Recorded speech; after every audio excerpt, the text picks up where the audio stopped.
donné un grand essor à la civilisation. En Espagne précisément, musulmans, juifs ont été l'objet d'une même haine, ont connu les mêmes persécutions et ensemble ont été chassés dans des conditions dramatiques de la même manière. En Tunisie, mon pays, la présence juive est vieille de plus de 2500 ans. La célèbre synagogue d'El Raïb, à Djerba, où, dit-on, existerait une porte et une pierre rapportée du temple détruit par les Babyloniens.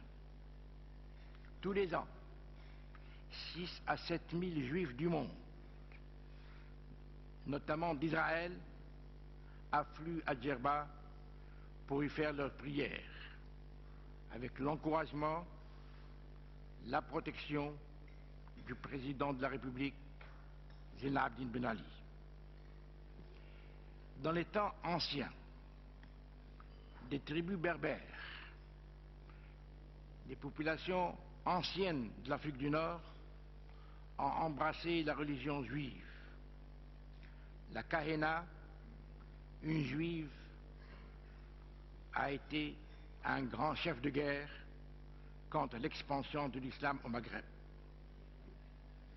Durant l'occupation coloniale,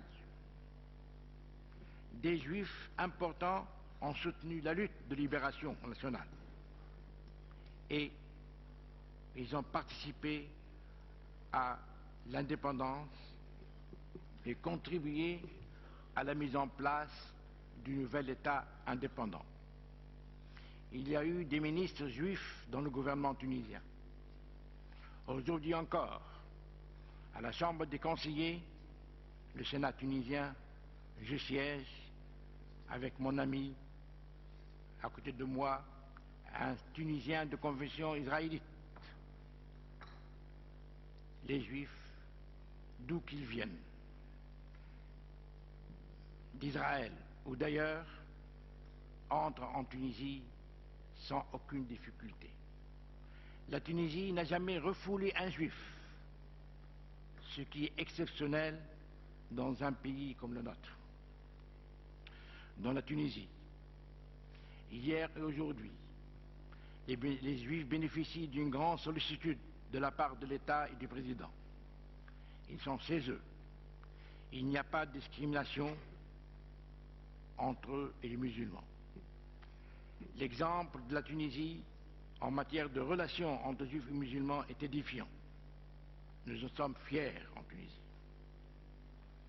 La deuxième remarque, les Arabes et les musulmans sont, par leurs origines, par la langue, par la religion, par leur tradition, ils sont des peuples sémites, proches les uns des autres. Tous, à des degrés divers, ont affronté l'hostilité, la haine, des comportements racistes.